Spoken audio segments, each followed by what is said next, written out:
오늘은 회개와 믿음에 대한 말씀을 드리고자 합니다. 마가복음 1장 15절을 통해서 우리가 살펴보고 있는데 14절 15절 예수님께서 공생애를 시작하면서 위대한 선언을 지금 하고 있는 겁니다. 우리에게 하나님께서 우리에게 원하신 바가 무엇인가를 먼저 선포하시면서 그렇게 말씀하고 있습니다.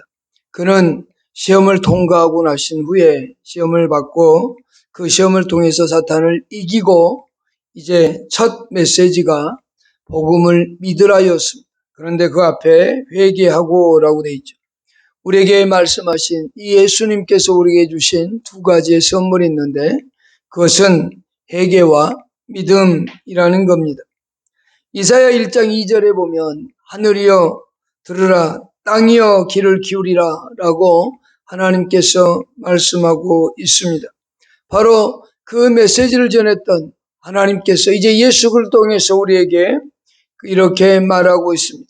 회개하고 복음을 믿으라 라고 말입니다. 그러면서 이것을 우리들에게 명령으로 주셨다는 것을 먼저 생각해 보고자 합니다. 이 복음은 그저 단순히 우리에게 듣기 좋은 어떤 초청의 메시지 이 정도로 생각한다면 우리는 이 말씀을 잘못 이해하고 있다라고 말할 수 있을 겁니다. 회개하고 복음을 믿으라라고 분명하게 명령으로 말씀하고 있다는 겁니다. 우리는 이 복음은 명령이라는 사실을 먼저 우리의 마음속에 새겨야 됩니다. 회개하는 것 선택사항이 아니고 믿는 것 선택사항이 아니고 우리에게 명령으로 주셨다라고 이렇게 볼 수 있습니다. 이사야 1장 18절에 보면 이런 말씀이 있습니다. 우리 한번 읽어볼까요? 여호와께서 말씀하시되 오라 우리가 서로 변론하자. 너희의 죄가 주홍 같을지라도 눈과 같이 이어질 것이요 진홍같이 붉을지라도 희게 되리라. 우리의 죄가 아무리 크다고 해도 아무리 붉을지라도 와서 나하고 대화하자, 얘기하자 이렇게 말씀하고 있습니다. 그러면서 예수님께서는 더욱더 부드러운 어조로 우리에게 이렇게 간청하고 있죠. 우리가 잘 아는 말씀입니다. 마태복음 11장 28절에 이렇게 우리를 초청하고 있죠. 같이 읽어볼까요? 수고하고 무거운 짐진 자들아 다 내게로 오라. 내가 너희를 쉬게 하리라. 이렇게 예수님께서 우리에게 간청하고 있습니다. 오라고 간청하고 있습니다. 어찌 보면 하나님께서 백성들에게 구걸하듯이 간청하는 것처럼 보일 수 있습니다. 너무도 간절하게 겸손하게 우리를 부르시는 분입니다. 사도 바울도 우리에게 그렇게 간청하고 있습니다. 뭐라고 간청하는가 한번 보실까요? 자, 고린도후서 5장 20절을 보겠습니다. 시작. 그러므로 우리가 그리스도를 대신하여 사신이 되어 하나님이 우리를 통하여 너희를 권면하시는 것 같이 그리스도를 대신하여 간청하노니 너희는 하나님과 화목하라. 예수 그리스도의 사역의 의무가 곧 하나님과 우리가 하나 되고 화목하게 되는 것을 말씀해 주고 있습니다. 그런데 그렇게 하나님과 우리가 화목해지려면 이 예수 그리스도께서 명령하고 있는 위엄 있고 권위 있는 그 명령, 회개하고 복음을 믿으라. 이 명령에 우리는 순종함이 있어야 된다는 사실입니다. 예수님께서는 우리에게 수고하고 무거운 짐진 자들아 다 내게로 오라라고 말씀하시는 정말로 간청하고 있지만 그럼에도 오늘 본문에서는 위엄 있고 권위 있는 말씀으로 우리에게 명령하고 있습니다. 그 명령이 바로 뭐냐? 회개하고 복음을 믿으라라고 말합니다. 복음은 우리에게 계획되어져 있고 또 우리를 겸손하게 초대하고 있고 간청하고 있고 권면하면서 동시에 명령하고 있다는 사실을 잊어서는 안 됩니다. 사도행전 16장 31절 우리가 잘 아는 말씀입니다. 한번 읽어볼까요? 이르되 주 예수를 믿으라. 그리하면 너와 내 집이 구원을 받으라. 여기 주 예수를 믿으라라고 명령하고 있습니다. 주 예수를 믿었으면 좋겠어 라고 말하지 않습니다. 아주 위험 있는 목소리로 주 예수를 믿으라라고 말합니다. 또한 누가복음 10장 27절에선 우리에게 이렇게 명령하고 있습니다. 같이 한번 읽어볼까요? 시작. 대답하여 이르되 힘을 다하며 목숨을 다하며 힘을 다하며 뜻을 다하며 주 너희 하나님을 사랑하고 또한 내 이웃을 내 자신과 같이 사랑하라 하였나이다. 이것도 명령이죠. 하나님을 사랑하는 이 명령, 주 예수를 믿으라고 하는 이 명령, 회개하고 복음을 믿으라고 하는 이 명령, 동일하게 명령이라는 사실. 우리는 그런데 이 명령은 조금 가볍게 취급을 하는 경우가 있습니다. 성경에 우리는 십계명에 이런 말씀이 있죠. 도둑질하지 말라, 살인하지 말라. 이런 명령은 무겁게 받아들입니다. 그리고 내 하나님을 힘을 다하고 목숨을 다하고 뜻을 다하여 사랑하라. 이런 명령은 아주 무겁게 받아들입니다. 그런데 주 예수를 믿으라. 이 말에 대해서는 그렇게 무겁게 받아들이지 않는 것을 볼 수 있습니다. 그러나 우리는 분명히 기억해야 됩니다. 이 복음을 가벼이 여겨서는 안 된다는 겁니다. 예수의 명령하고 있는 회개하고 복음을 믿으라는 이 명령을 우리는 등한히 여겨서는 안 됩니다. 히브리서 2장 3절에서 우리에게 이렇게 교훈하고 있는 걸 볼 수 있는데 한번 읽어보실까요? 시작. 우리가 이같이 큰 구원을 등한히 여기면 어찌 그 복음을 피하리오라고. 여기까지만 읽겠습니다. 여호와께서 주신, 하나님께서 주신 우리의 구원을 등한히 여긴다면 어찌 그 하나님의 복음을 우리가 피할 수 있겠느냐라고 말이죠. 우리는 회개하고 복음을 믿으라는 이 명령이 우리에게는 단순히 그냥 권면하고 초청하는 것 정도로 여겨서는 안 된다는 겁니다. 분명한 명령으로 주어졌음을 우리는 기억해야만 됩니다. 그러면 왜 하나님께서 이 복음을 우리에게 명령으로 주셨을까? 거기에는 이유가 있습니다. 거기에는 복된 이유가 있습니다. 그 복된 이유는 뭘까요? 우리의 영혼을 구원하고자 하신 하나님의 놀라운 은혜가 있다는 겁니다. 이 복음을 믿고 말고 해도 되고 안 해도 되고 이게 아니라 회개하고 복음을 믿으라는 이 명령 앞에서는 반드시 우리가 순종을 해야 된다는 사실. 그 순종을 하지 않을 때 우리에게 오는 결과물이 무엇이냐? 마가복음 16장 16절은 우리에게 분명하게 말씀하고 있습니다. 그것이 우리에게는 복이요 축복이지만 그러나 그것을 받지 않는 사람들에겐 정죄함을 받을 것이라고 말하고 있습니다. 마가복음 16장 16절을 읽겠습니다. 믿고 세례를 받은 사람은 구원을 얻을 것이요 믿지 않는 사람은 정죄를 받으리라. 회개하고 복음 믿으라고 하는 이 말씀 속에는 우리에게 복된 은혜가 있습니다. 그게 뭡니까? 믿는 자에겐 구원을 주신다는 겁니다. 나 예수 안 믿어도 괜찮아. 이렇게 됐을 때 어떤 결과가 올까요? 정죄함을 받는다라는 거죠. 여기서 정죄를 받는다. 그까지 정죄받아도 되겠지라고 생각을 한다면 큰 오산이라는 겁니다. 우리에게 이 크고 놀라운 은혜를 하나님께서 주시기 위하여 회개하고 복음을 믿으라라고 말씀하고 있습니다. 두 번째, 왜 이렇게 명령하고 있느냐?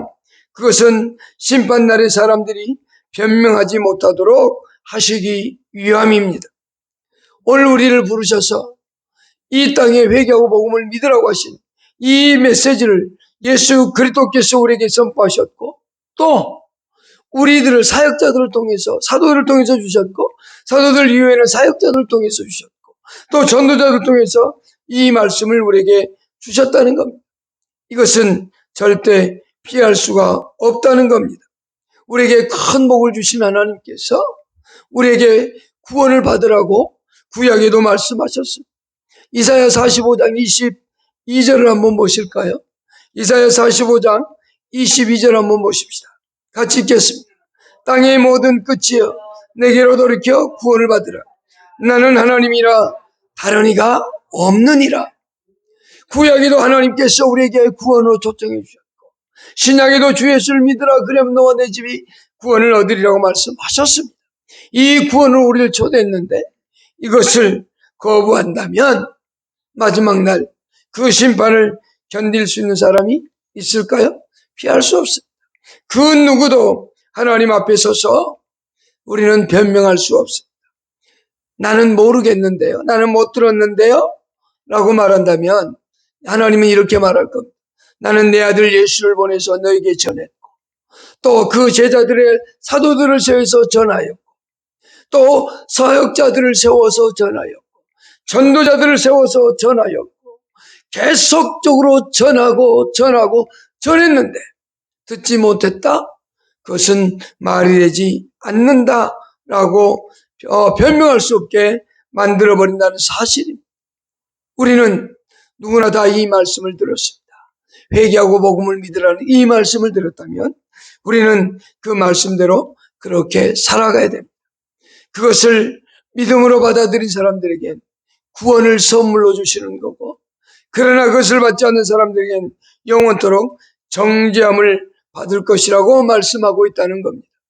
이 명령 앞에 우리는 당당하게 순종하는 삶의 자세로 나아가야 된다는 사실. 이렇게 명령한 이유 두 가지가 있다고 그랬습니다. 첫째는 우리에게 복된 은혜를 주신 구원의 은혜를 주신 거고 또 하나는 심판날에 우리가 절대로 피해갈 수가 없다는 것. 저와 여러분들이 나는 못 들었는데요. 나는 잘 모르겠는데요. 말할 수 없습니다. 그렇다면 이 메시지를 누군가에게 우리도 계속적으로 전해야 됩니다. 여러분 예수를 믿으셔야 됩니다. 주 예수를 믿으십시오. 그러면 너와 내 집이 구원을 얻습니다. 여러분 예수 믿고 정말로 구원받는 사람이 되십시오라고 말해줘야 됩니다. 누가요? 우리들 스스로가 내 주위에 있는 사람에게, 내 가족에게, 내 친구에게 그것을 계속적으로 전해야 된다라고 하는 겁니다. 두 번째, 이 메시지는 회개하고 복음을 믿으라고 하는 이 메시지는 두 가지의 명령입니다. 이중의 명령이라고 할 수 있습니다. 첫째는 회개하라는 명령입니다.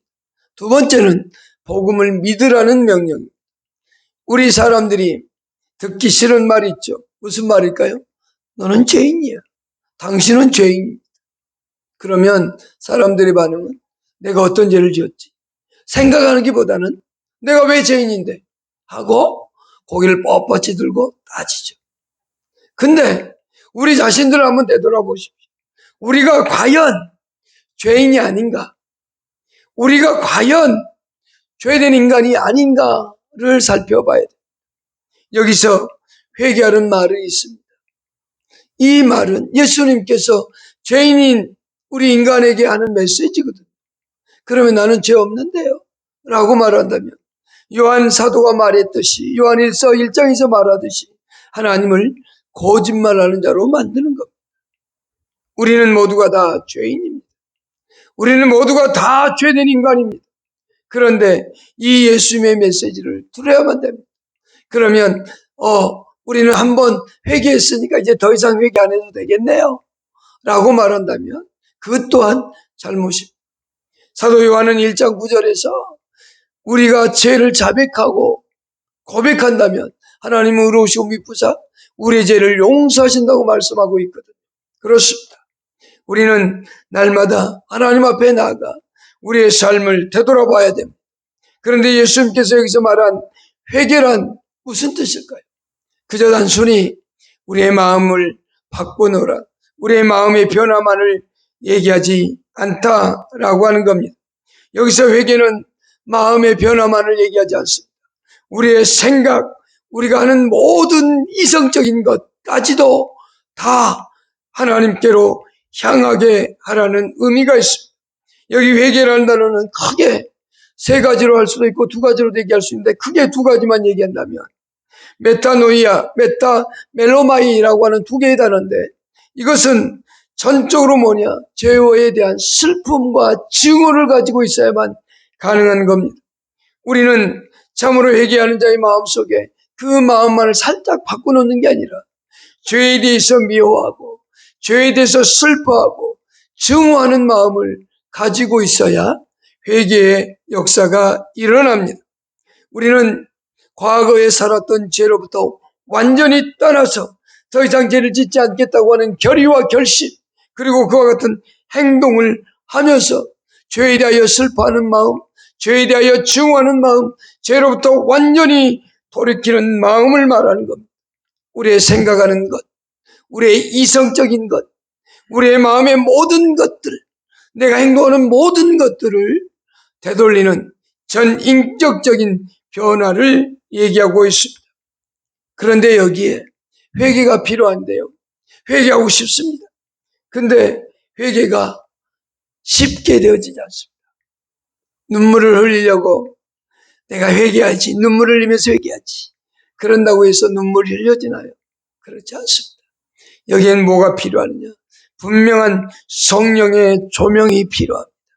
이 회개에는 성령의 역사하심이 절대적으로 필요합니다.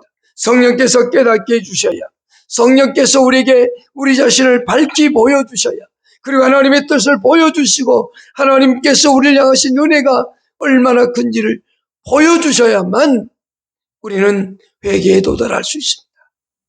그런데 그 조명하심이 있음에도 불구하고 돌이키지 않는 사람은, 그 사람은 완악한 자라고 말할 수 있습니다. 이 복음에는 언제나 그 성령의 조명하심이 있습니다. 그러면서 동시에 따라오는 게 뭐냐? 구원이 우리에게 주어진다는 사실입니다.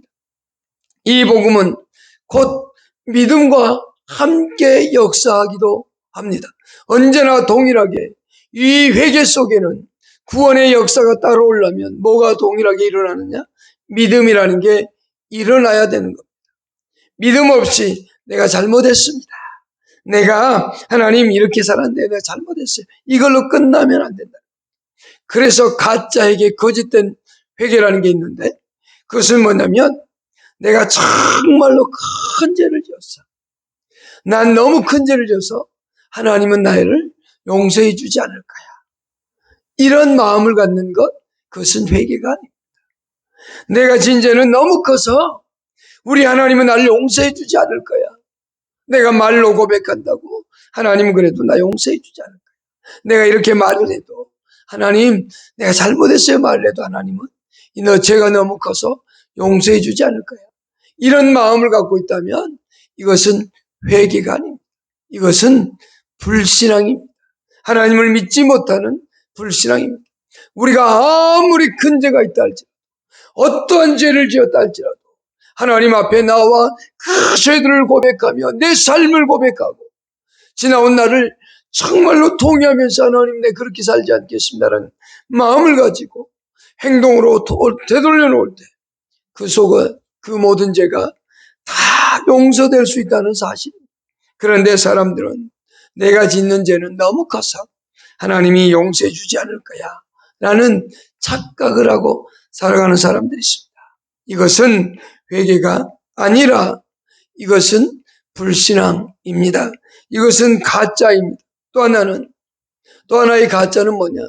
죄의 결과를 생각하고 그 죄의 결과 때문에 내가 믿지 못할 것 같습니다. 내가 지은 죄가 이렇게 커서 또 이 죄 때문에 내가 하나님 앞에 나아가도 내가 용서를 못 받을 것 같습니다. 그러니 내가 하나님께로 안 나가겠습니다. 이런 거라든지, 이것 또한 가짜의 회개입니다. 믿지 못하는 겁니다. 내가 이런 죄를 졌는데 어찌 하나님께 나아갈 수 있습니까? 하나님은 나를 분명히 벌하실 겁니다. 라는 것, 그것은 믿음이 아닙니다. 그것은 가짜입니다. 그러면서 동시에 어떤 생각을 갖느냐? 두려워합니다. 나는 하나님께 이런 죄를 졌어. 그러니 내가 하나님께 나가면 매를 맞을 거야. 나는 그래서 하나님이 무서워, 두려워. 나는 그래서 하나님께 나가서 회개하기가 무서워 라고 하면서 제대로 된 회개를 하지 않는 것. 그 두려움 또한 무엇이냐? 가짜라는 것. 그것은 하나님이 주신 두려움이 아닙니다. 사탄이 주는 두려움입니다. 그렇게 믿는 것은 결코 우리가 제대로 믿는 믿음이라고 말할 수 없습니다. 언제나 구원을 주시는 회개에는 믿음이 같이 따라오게 되어 있습니다. 내가 이렇게 고백하고 내가 예수 그리스도께서 나를 위해 용서하시고 나를 위해 죄를 죽어주셨다. 그리고 내가 그분 앞에 나아가면 내 모든 죄를 용서하실 거라는 믿음을 가지고 나아가는 것. 그것이 진정한 회개고 그것이 곧 하나님께 나아가는 믿음의 결과라고 하는 겁니다. 우리는 후회는 할 수 있습니다. 아, 내가 왜 그렇게 죄를 지었지? 내가 왜 그런 행동을 했지? 여러분, 후회는 얼마든지 할 수 있습니다. 그러나 그것은 회개라고 말할 수가 없다는 겁니다. 그것은 우리가 말할 때 회개라고 하긴 어렵습니다. 아니, 회개일 수가 없습니다. 회개하는 건 결국 무엇과 함께 살아오고 그러냐? 참된 회개는 믿음과 일치되어야만 됩니다. 내가 회개를 했다면 이제는 그것으로부터 떠나서 그래 내가 이거 죄를 내가 회개했지? 이제는 하나님이 나를 용서하셨어. 그러니 나는 의롭게 살아야지 라는 마음을 갖는 겁니다. 어떤 환자가 병상에서 이런 기도를 드렸다고 합니다. 하나님, 내가 내 죄를 회개하고 자복하오니 나를 지옥만큼 낮춰 주옵소서. 그러나 이제 내가 믿음으로 하나님을 바라보니 나를 천국만큼 높여 주옵소서. 즉 죄에 대한 회개는 그토록 간절하게 아파하면서 동시에 믿음으로는 하나님께서 나를 높여달라고 하는 그런 믿음의 삶, 그것이 믿음과 회개가 일치되는 겁니다. 우리의 마음속에서는 언제나 불의와 불법이 일어나지만 우리의 마음속에 있는 그 불의와 불의를 우리 예수 그리스도께서 다 용서하셨고 우리를 깨끗게 하셨다는 믿음이 있다면 이제는 그분 앞에 나아가는 겁니다. 우리는 그분 앞에 나아가는 용기를 갖고 당당하게 나아갈 수 있어야만 됩니다. 하나님께서 오늘 본문에서 말하고 있는 참된 회개, 회개하고 복음을 믿으라고 하신 이 회개는 뭐냐? 믿음의 결과를 말하고 있습니다. 회개하고 복음을 믿으라. 이 말 속에 회개한다는 것은 결국 내가 회개하고 돌이키면 복음을 받아들여서 이제는 예수 그리스도 안에서 살아가는 삶이 되어진다는 것을 확고하게 가지라고 말하는 겁니다. 그래서 회개와 믿음은 언제나 같이 일어나는 겁니다. 회개가 먼저 일어날 수도 있고 믿음이 먼저 일어날 수도 있습니다. 그러나 이 두 개는 언제나 동시에 일어나게 되어 있습니다. 제 경우를 얘기해 볼게요. 제가 예수를 믿지 않았습니다. 예수 믿는 사람들을 조롱하고 놀리기를 참 좋아했어요. 중학교 때 양기장에서 살았기 때문에 닭을 많이 보고 살았어요. 닭은 그 다음날 되면 달걀을 줍니다. 그리고 또 육개라고 하는 닭들은 시간이 지나면 자기의 몸을 줘서 우리 인간을 이롭게 합니다. 그래서 저는 양기장에 살면서 교회 다니는 사람들을 보고 많이 놀렸어요. 뭐라고 놀렸냐? 야, 교회 가면 달걀이라도 하나 주냐? 그러면서 놀렸는데 닭을 믿어봐. 그러면 닭똥구멍을 믿잖아? 그러면 달걀이라도 줘. 닭을 믿으면 고기라도 주는데 교회 가서 예수 믿으면 뭐 주냐? 하면서 약 올리고 놀렸던 적이 있습니다. 그러다가 하나님 앞에 매를 맞고 몸이 많이 아파서 이제 죽게 생겼다라고 했어요. 병원에서 이대로 가면 죽습니다 해서 나 차라리 죽을랍니다. 그리고 인사로 갔죠. 누나한테 인사로 갔어요. 큰 누나한테 인사하고 작은 누나한테 인사로 갔다가 거기서 예배를 드리게 됐고 거기서 몸이 다 나았어요. 몸이 나았을 때까지 내가 예수를 믿는다는 생각은 하지 않았어요. 근데 누나 그런 거야. 야, 여기서 몸이 나았으면 닌 예의도 없냐? 예배를 한 번 더 드리고 와야지. 한 번 더 드려야지, 한 번 더 드려야지 하다가 월요일날 올라갔다가 월요일날 기도원에서 올라가서 누나 보러 갔다가 수요일날 오전 예배를 드리는데 설교를 탁 듣는데 예수가 나의 위해 십자가에 죽어진 게 믿어지기 시작합니다. 그냥 믿어져요. 내 마음속에서. 예수님이 나의 위해서 십자가에 죽은 게 막 믿어지는 거예요. 그러면서 내가 지나온 삶의 시간들이 너무나 잘못 살았던 것들이 깨달아지는 겁니다. 누군가를 때렸던 것, 누군가의 가게에 가서 물건을 훔쳤던 것, 남들을 괴롭혔던 모든 것들이 떠오릅니다. 막 괴로워 미치겠습니다. 눈물을 팍팍 쏟았어. 내 죄가 이렇게도 컸단 말인가? 내가 인생을 이렇게 잘못 살았단 말인가? 라는 생각과 동시에 무슨 생각이 들겠습니까? 내가 바르게 살자. 이제는 예수가 나 위해 십자가 죽었으니 나도 예수님처럼 살아봐야지.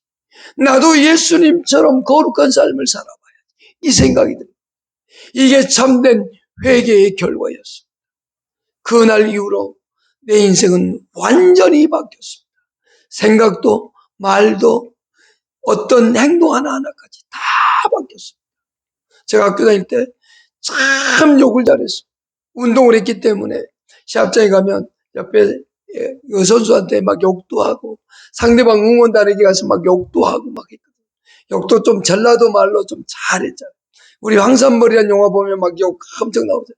그것처럼 욕을 잘했나. 그 순간부터 욕이 사라져. 그때부터 욕이라는 걸 모릅니다. 여러분, 회개는 진짜 여기서 말하고 있는 복음의 회개는 뭐냐? 우리의 삶을 되돌아보고 죄에 대한 증오와 슬퍼함이 있는 겁니다. 그리고 내가 예수를 믿고 그 믿음으로 살아야 되겠노라 라는 결의와 결심, 그것이 오늘 본문에서 말하고 있는 회개하고 복음을 믿으라 라고 말하고 있습니다. 그런데 이것이 우리의 의지로 된 게 아니라 오직 예수 그리스도를 믿는 믿음으로 되었다고 베드로전서 1장 18절 19절에서 말하고 있습니다. 한번 읽어보십시다. 우리 베드로전서 1장 18절입니다. 시작. 너희가 알거니와 너희 조상이 물려준 헛된 행실에서 대속함을 받은 것은 은이나 금같이 없어질 것으로 된 것이 아니에요. 오직 흠없고 점없는 어린 양 같은 그리스도의 보배로운 피로 된 것이니라. 우리가 거룩하게 된 것, 예수 믿고 새롭게 된 삶을 살게 된 것, 그것은 예수의 피로 되었다는 것. 그렇다면 이제 그 예수의 피로 구속받은 사람은 어떻게 살아야 되느냐? 갈라디아서 5장 16절에서 사도 바울을 통해서 우리에게 말씀합니다. 읽어보십시다. 내가 이르노니 너희는 성령을 따라 행하라. 그리하면 육체의 욕심을 이루지 아니할 것이다. 정말로 회개하고 복음을 믿는 사람은 성령을 따라 행하고 육체의 욕심을 따라 행하는 사람이 아니라는 사실. 우리는 예수 그리스도께서 십자가에 못 박힌 이 사실을 복음으로 믿는 겁니다. 받아들이는 겁니다. 그렇다면 우리는 어떻게 살아야 되느냐? 성령을 따라 행하는 겁니다. 이제 회개에 대한 얘기를 했다면 이제 뭐라고 얘기합니까? 복음을 믿으라고 얘기합니다. 우리는 예수의 피로 모든 죄가 대속함을 받았습니다. 그리고 성령을 따라 살아가도록 성령이 우리 가운데 와 계십니다. 이제 그렇다면 복음을 어떻게 하라고요? 믿으라고 말하지 않습니다. 여기서 복음을 믿는다는 말은 딱 간단합니다. 예수 그리스도를 신뢰하는 것을 말합니다. 예수 그리스도를 신뢰하는 것, 그것이 오늘 우리가 살아가면서 행해야 되는 겁니다. 우리는 참된 믿음을 가지고 살아갈 때 어떻게 회개해야 되느냐? 회개와 연결되어져서 믿음으로 살아갑니다.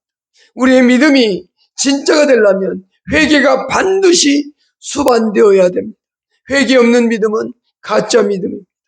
또한 죄를 죄를 증오하지 않고 그냥 사사로이 여긴다면 그 또한 참된 믿음이라고 할 수 없습니다.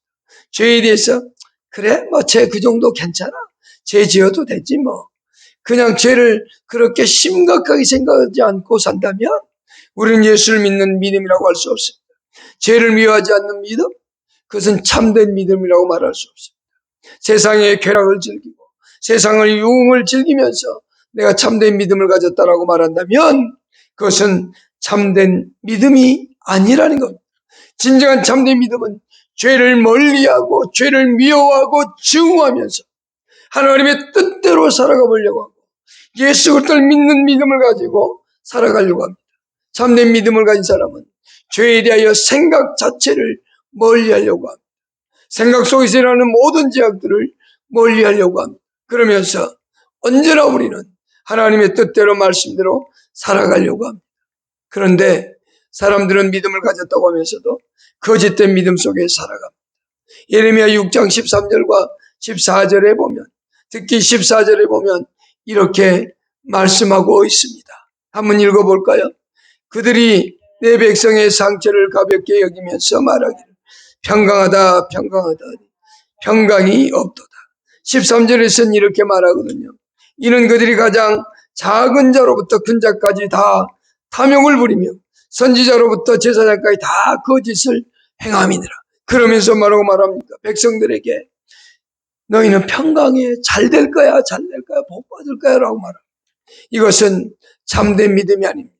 진정한 믿음은 죄를 멀리하고 죄에 대하여 생각조차도 하지 않으려고 하는 그 믿음 속에서 하나님의 뜻대로 살아보려고 몸부림치고 하나님의 뜻대로 살면서 예수 그리스도를 닮아가려고 하는 것, 그것이 오늘 우리 속에 있어야 됩니다.